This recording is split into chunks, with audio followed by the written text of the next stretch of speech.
जय श्रीराम। समोर जय श्रीराम दिसतो बघा। अच्छा बसा इथे चालेल आता परत ते इकडे नको राहू दे चालेल।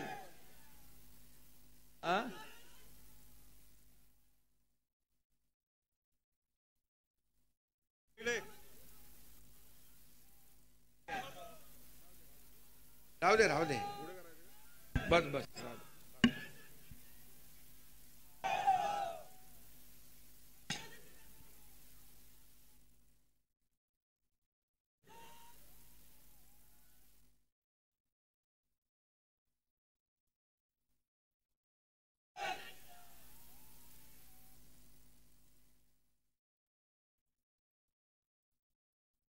म्हणून बाबा इकडे पहिला आलो आणि इथं आता आलो रामाचं दर्शन घेणार आणि मग नंतर अयोध्येला जाणार।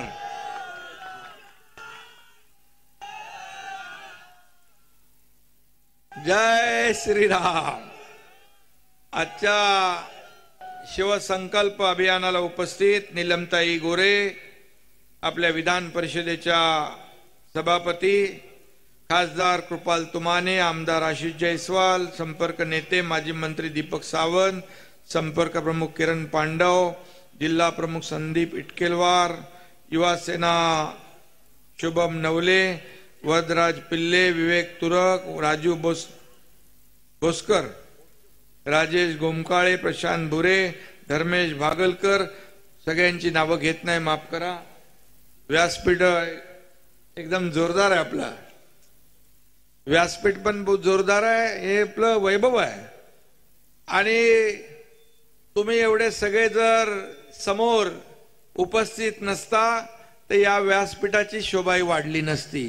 त्यामुळे मी आपल्याला मनापासून धन्यवाद देतो। खरं म्हणजे बऱ्याच दिवसापासून रामटेकला येणार, माझ्या कार्यकर्त्यांना, माझ्या शिवसैनिकांना भेटणार, संवाद साधणार, आपलं दर्शन घेणार, हे सगळं चाललं होतं। परंतु शेवटी योगायोग लागतो आणि आज रामाचं दर्शन घेण्याचा योग आलाय, आपल्याला भेटण्याचा योग आलाय, आपल्याशी संवाद साधण्याचा योग आलाय। खरं म्हणजे रामटेक म्हणजे एक ऐतिहासिक ही भूमी आहे। प्रभू रामचंद्राच्या पावन स्पर्शाने पुनीत झालेली भूमी। अनेक शतकांचा वनवास सोसून रामलीला अयोध्येत त्यांच्या हक्काच्या घरी भव्य मंदिरात विराजमान झाले। आज साऱ्या अयोध्येमध्ये पवित्र प्रसन्न असं वातावरण आहे। अयोध्येत 22 जानेवारीला आदरणीय प्रधानमंत्री महोदयांच्या शुभ हस्ते भव्य अशा मंदिराचं उद्घाटन झालं। खरं म्हणजे लाखो करोडो राम भक्तांचं स्वप्न होतं, आपल्या सगळ्यांचं स्वप्न होतं। हिंदू हृदय सम्राट बाळासाहेबांचंही स्वप्न होतं की अयोध्येत राम मंदिर व्हावं आणि 370 कलम हटावं। ही दोन्ही स्वप्न आदरणीय प्रधानमंत्री मोदी साहेबांनी पूर्ण केली आणि संपूर्ण देशात एक जल्लोषाचं वातावरण तयार झालं, एक आनंदाचं वातावरण तयार झालं। दररोज लाखो लोक तिथं दर्शन घेत आहेत आणि आपणही सगळेजण तिकडे दर्शन घेणार आहोत। आणि म्हणून मी आपल्याला या ठिकाणी एवढंच सांगेन की अयोध्येचं दर्शन घेण्यापूर्वी मी रामाच्या वास्तव्याने या ठिकाणी पुनीत झालेल्या रामटेकच्या भूमीवर आज हिंदुत्वाचा भगवा झेंडा खांद्यावर घेऊन आलेलो आहे। रामटेक म्हणजे रामाचा डोंगर। प्रभू रामचंद्र वनवासात असताना काही काळ या डोंगरावर थांबले। त्या वास्तव्याची आठवण इथे देत गेले 600 वर्षापासून श्रीरामाचं पवित्र मंदिर इथं उभं आहे आणि त्याच श्रीरामाचं वंदन करून आपण शपथ घेऊन आपल्याला खऱ्या अर्थाने एक संकल्प करायचा आहे। आणि खऱ्या अर्थाने आज हा शिवसंकल्प अभियान जे आहे मिशन 48 हे मिशन 48 आपण घेऊन पुढे जातोय. मी आपल्याला एवढंच सांगेन, हे शिवसंकल्प अभियान पुण्यातून छत्रपती शिवाजी महाराजांच्या पदस्पर्शाने पुनीत झालेल्या पावन भूमीतून सुरू झालं आणि मग ते आपण प्रत्येक जिल्ह्यामध्ये शिवसंकल्प अभियान घेत घेत घेत घेत काल पालघर मध्ये घेतलं आणि आज रामटेक मध्ये इथे आम्ही या ठिकाणी आपल्या समोर उभा आहे. आणि खऱ्या अर्थाने आपल्याला मी एवढं सांगेन की आज काही लोक रामाच्या अस्तित्वाच्या बद्दल प्रश्न निर्माण करतायत. खरं म्हणजे काही लोक मुमे राम बगल में छुरी असं प्रकारचं काम करतायत. काही लोक जे काही प्रश्न निर्माण करतायत, मगाशी आशिष भाऊंनी सांगितलं, ज्याने रामाच्या अस्तित्वावर प्रश्न निर्माण केला त्यांना घरी बसवलं आणि जे रामावर श्रद्धा दाखवली त्याला मुख्यमंत्री केलं. ही वस्तुस्थिती आहे. कारण एकदा आम्ही सगळेजण अयोध्येला जात होतो तर गाड्या बॅगा विमानातल्या, कुठे गेला आशिष, विमानातल्या बॅगा काढायला लावल्या आणि रामाच्या दर्शनापासून वंचित केलं. पण झालं काय? या ठिकाणी रामाच्या आशीर्वादाने आपल्याला या राज्यामध्ये सर्वसामान्य माणसाच्या मनातलं सरकार स्थापन करण्याची संधी मिळाली. खरं म्हणजे जो राम का नहीं वो किसी काम का नहीं हे देखील आपल्याला माहित आहे. आणि म्हणून खरं म्हणजे वेगळं प्रेम दाखवणारे आपण नाही. बाळासाहेबांचे विचार, त्यांची भूमिका घेऊन आपण पुढे जातोय. आज हिंदुत्वाचे विचार बाळासाहेबांचे ऐकण्यासाठी लोक आतुर असायचे आणि बाळासाहेबांनी जी भूमिका घेतली ती अतिशय परकड स्पष्टपणे भूमिका घ्यायचे आणि त्यांनी ज्यांना ज्यांना लांब ठेवलं, ज्यांना ज्यांना सांगितलं माझी जेव्हा काँग्रेस होईल तेव्हा माझं दुकान बंद करेन, त्यांना तुम्ही डोक्यावर घेतलं. तुम्ही त्यांच्या मांडीला मांडी लावून बसू लागले आणि जे हिंदुत्वाच्या विरोधामध्ये जे लोक भूमिका घेतात त्यांच्या बरोबर आपण असंघाशी संघ केलात, सरकार स्थापन केलं आणि तेव्हाच खऱ्या अर्थाने बाळासाहेबांचे विचार आपण सोडले, बाळासाहेबांची भूमिका आपण सोडली. आज रोज दररोज माझा पक्ष चोरला, माझा बाप चोरला, माझं अमक चोरलं, लहान मूल कसं आपलं खेळणं चोरलं खेळणं चोरलं खेळणं चोरलं म्हणत असत. काय म्हणावं याला? बाळासाहेब चोरायला काय ते काय एक वस्तू होती? ते एक विचार होते, हिंदुत्वाचे ज्वलंत विचार. बाळासाहेबांनी गर्व से कौम हिंदू है या देशाला नारा देणारे हे बाळासाहेब. आणि बाळासाहेबांचे विचार घेऊन आपण पुढे चाललोय. आज मी आपल्याला एवढंच सांगतो की हिंदुत्वाचं ढोंग करायचं आणि सत्तेसाठी हिंदुत्व विरोधकांना साथ द्यायची असली नाटकं या देशातली जनता, या महाराष्ट्रातली जनता सुज्ञ आहे आणि त्यांना माहित आहे की हिंदुत्वाशी बेईमानी करणाऱ्या आणि भगव्या झेंड्याचा अपमान करणाऱ्या लोकांना जागा दाखवण्याचं काम या महाराष्ट्रातली जनता करेल. मी आपल्याला एवढंच सांगतो की ज्या ग्रामपंचायतीच्या निवडणुका झाल्या त्या निवडणुकांमध्ये आपण पाहिलं की ज्यांनी असंघाशी संघ केला, ज्या बाळासाहेबांनी ज्यांना दूर ठेवलं त्यांना तुम्ही डोक्यावर घेतलं, त्यांना खांद्यावर बसवलं आणि मग त्या ग्रामपंचायतीच्या निवडणुकीमध्ये देखील तुमचा नंबर कुठं गेला? अशीच किती नंबर आहे काहीच माहित नाही.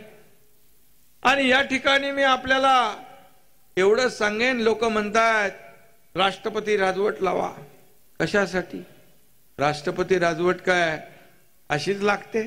आज या राज्यामध्ये 210 आमदारांचं बहुमत आपल्या सरकारच्या पाठीशी आहे, तुमच्या या सरकारच्या पाठीशी आहे.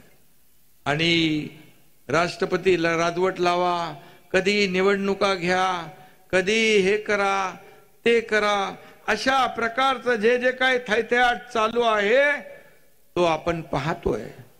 आणि म्हणून कुठल्याही घटनेला, कुठलीही गुन्हेगारी घटना घडली त्याला कधी सरकार पाठीशी घालणार नाही। गुन्हेगाराला पाठीशी घालणार आहे सरकार आपलं नाही।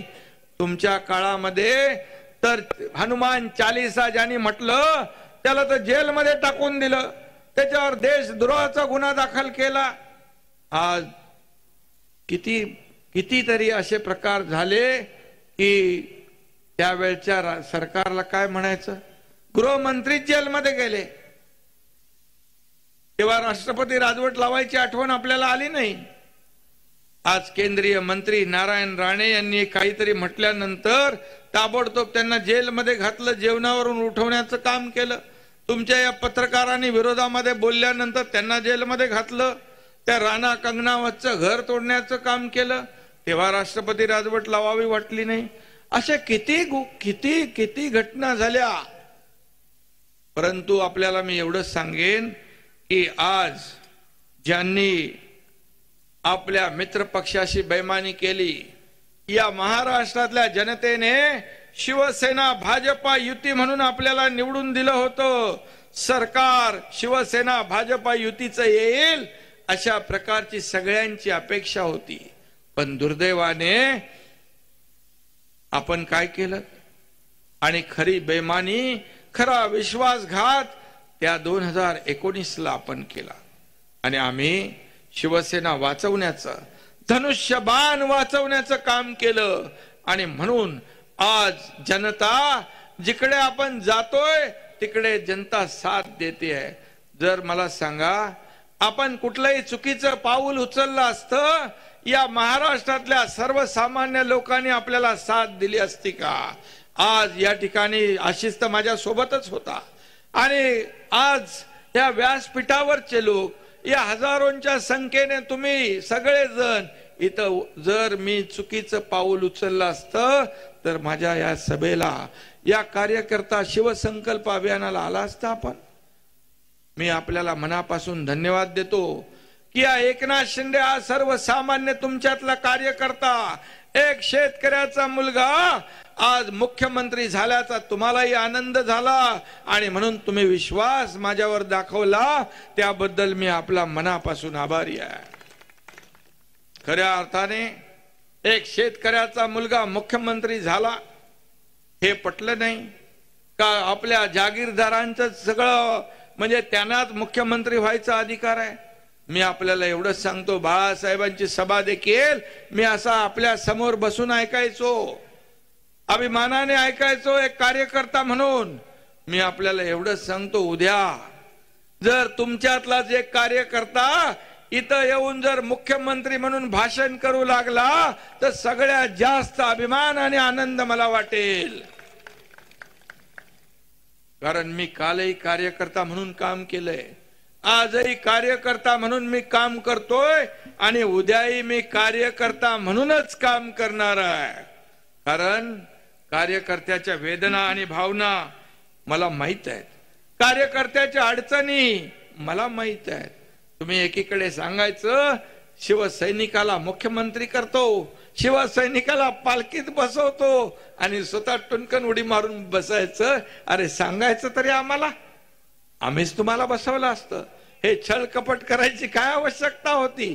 परंतु बाळासाहेबांच्या विचारांची बेईमानी, बाळासाहेबांच्या भूमिकेशी बेईमानी, कधी तडजोड हा एकनाथ शिंदे मरेपर्यंत करणार नाही, हा शब्द माझा आहे।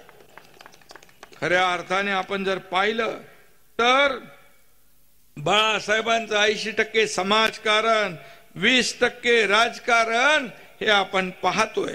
खरं म्हणजे आज जे बोंबा मारतायत, जे हे चोरलं ते चोरलं, जेव्हा शिवसेना मोठी झाली, बाळासाहेबांना सगळ्यांनी साथ दिली, कार्यकर्त्यांनी साथ दिली, पदाधिकाऱ्यांनी साथ दिली, शिवसैनिकांनी साथ दिली, जीवाचं रान केलं, रक्ताचं पाणी केलं, घरादारावर तुळशी पत्र ठेवलं आणि म्हणून ही शिवसेना मोठी झाली। आणि म्हणून आज शिवसेनेची भूमिका, बाळासाहेबांची भूमिका घेऊन आम्ही पुढे जातोय. आणि खरं म्हणजे आज पाऊस परत येतोय का काय रे? आणि म्हणून आज आपण एक शिवसंकल्प करायचा आहे, एक निर्धार करायचा आहे की या ठिकाणी आपला शिवसंकल्प आहे की शिवसेना मजबूत करायची, संघटना मजबूत करायची, बाळासाहेबांचं तत्व आणि विचार जीवापाड जपायचं. काय काळजी करू नका, एवढ्या पावसाने आपण घाबरणारे डरणारे कार्यकर्ते नाही आहोत. आणि म्हणून माझ्या माता भगिनी इकडे आहेत. खरं म्हणजे या राज्यातल्या सर्वसामान्य माणूस, शेतकरी, कष्टकरी, कामगार, माता भगिनी, माझा तरुण, याला न्याय देण्याचं काम आपल्याला करायचं आहे. आपला शिवसंकल्प हिंदुत्वाची शान राखण्याचा आहे. शिवसंकल्प आहे राज्याच्या प्रगतीचा आणि समृद्धीचा. त्याचबरोबर आपला शिवसंकल्प आहे माननीय नरेंद्र मोदीजी यांना पुन्हा पंतप्रधान करण्याचा. कारण आणि आपला शिवसंकल्प आहे विरोधकांना चारी मुंड्या चित करण्याचा. कारण या देशाला आदरणीय प्रधानमंत्री मोदीजीने एका उंचीवर नेऊन ठेवलंय. काही लोक म्हणतात की आमची इंडिया आघाडी. अरे इंडिया आघाडीमध्ये आता राहिलंय काय? एक मोदीजींच्या समोर एवढे सगळे एकत्र आले होते, परंतु एक पंतप्रधान पदाचा उमेदवार ते ठरवू शकले नाहीत. 10 तोंडी रावणाचं लंका या ठिकाणी आपण गोळा केली, परंतु एक एक त्याच्यातून बाहेर गेले. आता मला वाटतं ही आघाडी, ही इंडिया आघाडी ही बिघाडी झालेली आहे. आणि यामध्ये आपल्याला एकच सांगेन की या देशाला आदरणीय प्रधानमंत्री महोदय नरेंद्र मोदीजींशिवाय पर्याय नाही. त्यांनी म्हटलंय अब की बार 400 पार, तर महाराष्ट्रामध्ये अब की बार 45 पार हे आपल्याला भूमिका घ्यायची आहे. आणि म्हणून पाऊस वर्षाव होतोय, पण मी एवढंच सांगेन की हा पाऊस देखील आपल्या सभेला आशीर्वाद द्यायला आलाय. मगाशी येऊन गेलं काय? स्वागत करायला आलाय. आणि म्हणून मी आपल्या सरकारने केलेलं काम आपल्या समोर आहे. गेले 50-60 वर्षात या देशात काँग्रेस सरकारने केलेले घोटाळे आपल्या समोर आहेत. गेल्या 10 वर्षात या देशामध्ये प्रगती आणि विकासाचं काम नरेंद्र मोदीजींनी केलेलं आपल्या समोर आहे. मागच्या वेळेस घोटाळे, एवढे घोटाळे झाले. आता चारा घोटाळा, 2G घोटाळा, किती घोटाळे झाले, परंतु 10 वर्षात मोदीजींना एकही डाग लावण्याची हिम्मत कोणी केली नाही. अशा प्रकारचा कारभार मोदीजींनी केला.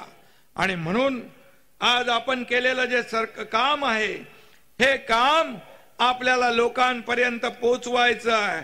यामध्ये कट, कमिशन आणि करप्शन यात बुडालेल्या काँग्रेसला धडा शिकवायचा आहे. आणि म्हणून आज आपल्याला विकासाची गंगा या महाराष्ट्रामध्ये आपल्याला आणायची आहे.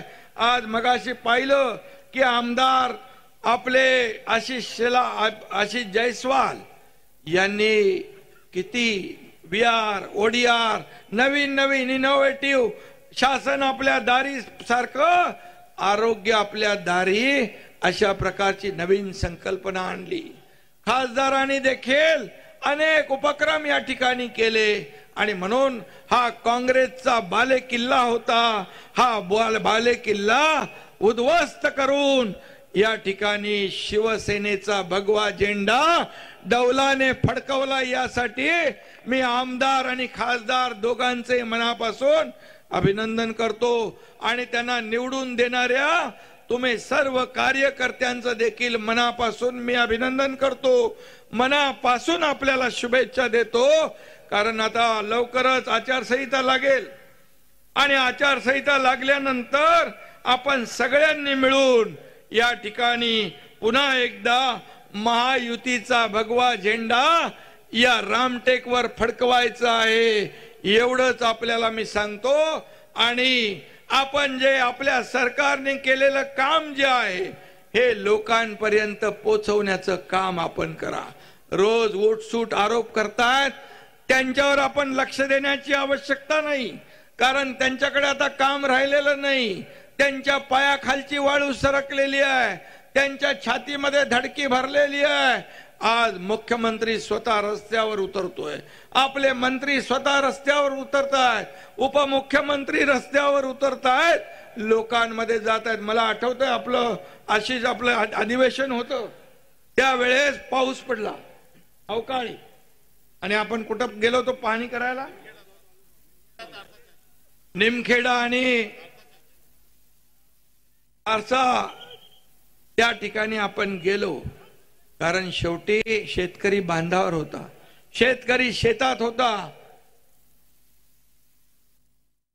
आणि हा मुख्यमंत्री घरात बसून काम करणारा नाही, रस्त्यावर उतरून काम करणारा आहे, शेतकऱ्यांशी संवाद साधणारा आहे, माझ्या कार्यकर्त्यांना भेटणारा आहे, त्यांच्याशी बोलणारा आहे, फेसबुक लाईव्ह करणारा मुख्यमंत्री नाही। आणि म्हणून मी आपल्याला एवढंच सांगतो, जे काम करताय आज राज्यात सर्वांगीण विकास होतोय, जे सरकार काम करतंय त्या सरकारला साथ देणारा या महाराष्ट्रातला मतदार आहे। आणि जे घरी बसतायत त्यांना कायमचं घरी बसवणारा हा मतदार महाराष्ट्रातला आहे, हा मतदार सुज्ञ आहे। तुम्ही किती आरोप केले तरी सुद्धा त्या आरोपाने उत्तर नाही तर एकनाथ शिंदे कामातून उत्तर देईल, एवढं मी या प्रसंगी आपल्याला सांगतो। आणि माझ्यावर देखील रोज उठ सूट आरोप चालू आहे। काय दाढी खेचून आणली असती, ही का हलकी आहे का दाढी एवढी? दाढीनी जर काय काडी फिरवली तर तुमची उरली सुरली लंका पण जळून खाक झाल्याशिवाय राहणार नाही। त्यामुळे माझ्या नादाला लागू नका, मी कोणालाही आडवा जात नाही, परंतु मला आडवा आलं तर मी सोडतही नाही, कारण बाळासाहेबांची आणि दिघे साहेबांची शिकवण आपल्याला आहे। अन्याय विरुद्ध पेटून उठा, जिथे अन्याय दिसेल तिथे सर्वसामान्य माणसाच्या बाजूने उभे राहा।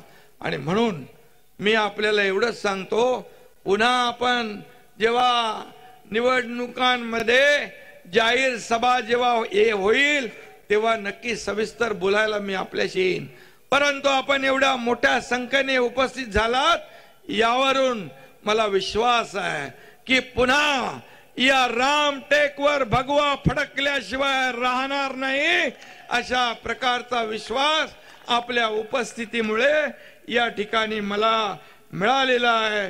मी जास्त काही बोलत नाही, पाऊस येईल आणि रामटेक विकास आराखडा जो आहे, रामटेक विकास आराखडा, आशिष तू खूप असा नाविन्यपूर्ण नवीन नवीन योजना, आता VR ODR हॉस्पिटल आपल्या दारी, हे सगळे संकल्पना या आशिषच्या डोक्यातून आल्या। मी त्याला ताबडतोब सांगितलं, शासन आपल्या दारी प्रमाणे आरोग्य आपल्या दारी करू। आपल्याकडे किती 400 का 600 कोटी आहेत, 650 कोटी रुपये मागच्या मुख्यमंत्र्यांच्या काळामध्ये आरोग्यावर खर्च झाले नाहीत। फक्त मुख्यमंत्री सहायता निधीतून 2.5 वर्षात 2.5 कोटी दिले, पण तुमच्या या एकनाथ शिंदेने 1.5 वर्षात 181 कोटी रुपये दिले। मग अशी कोणतरी म्हणालं पेनच ठेवत नव्हते, कोणी खासदार म्हणले, मग पहिले मुख्यमंत्री पेन ठेवत नव्हते का सही करायला लागेल म्हणून, पण माझ्याकडे 2-2 पेन आहेत, शाही फटाफट संपते। मी मुख्यमंत्री सहायता निधीचं पत्र आलं की रस्त्यातही सही करतो, गाडीतही सही करतो, ऑफिस मध्ये सही करतो, जिथे मला मुख्यमंत्री सहायता निधी मधला पत्र समोर दिसेल, मी एक क्षणाचाही विलंब लावत नाही. याचं कारण माझ्या एका सहीमुळे कुणाचे तरी प्राण वाचणार आहेत, कुणाचा तरी जीव वाचणार आहे, कुणाचा तरी नातेवाईक वाचणार आहे, कुणाची आई वाचणार आहे, कुणाचा मूल वाचणार आहे. आणि म्हणून मुख्यमंत्री सरकार कशासाठी असतं? या सर्वसामान्य माणसाला न्याय देण्यासाठी असतं. आणि म्हणून आज एक तुमच्यातला सर्वसामान्य कार्यकर्ता या राज्याचा मुख्यमंत्री झालेला, त्यांना हजम होत नाही, त्यांना पटत नाही, त्यांना पचनी पडत नाही. दिवस रात्र जसा मोगलांना काय ते पाण्यामध्ये धनाजी संताजी दिसायचे, तसा हा तुमचा एकनाथ शिंदे त्यांच्या डोळ्यामध्ये सलतोय सातत्याने. जिकडे जाईन, मी डीप क्लीन ड्राईव्हला गेलो, रस्ते धुवायला गेलो, त्याच्यावर टीका, शेती करायला गेलो, त्याच्यावर टीका, इर्शाळवाडीवर गेलो, त्याच्यावर टीका. अरे मुख्यमंत्र्यांनी हेलिकॉप्टरनी नाही जायचं का, चालत जायचं? एवढा वेळ आहे? आणि म्हणून गावाला गेलो तरी सुद्धा माझी नाळ शेती आणि मातीशी जुळलेली आहे, कारण मी शेतकऱ्याचा मुलगा आहे. आणि म्हणून हेलिकॉप्टर मध्ये फोटो काढण्यापेक्षा शेती केलेली केव्हाही चांगली हेलिकॉप्टरनी जाऊन. आणि म्हणून त्यांना बिलकुल हजम होत नाही, पचनी पडत नाही. आशिष, त्यांना हाजमोला पाठवायला लागेल. कशासाठी? कारण डायजेस्ट होत नाही. वस्तुस्थिती, सत्य परिस्थिती आपण पचवली पाहिजे, वस्तुस्थिती मान्य केली पाहिजे. कारण या महाराष्ट्रातल्या जनतेने तुमच्या सगळ्यांच्या आशीर्वादाने एक सर्वसामान्य कार्यकर्ता, शेतकऱ्याचा मुलगा या राज्याचा मुख्यमंत्री झालाय.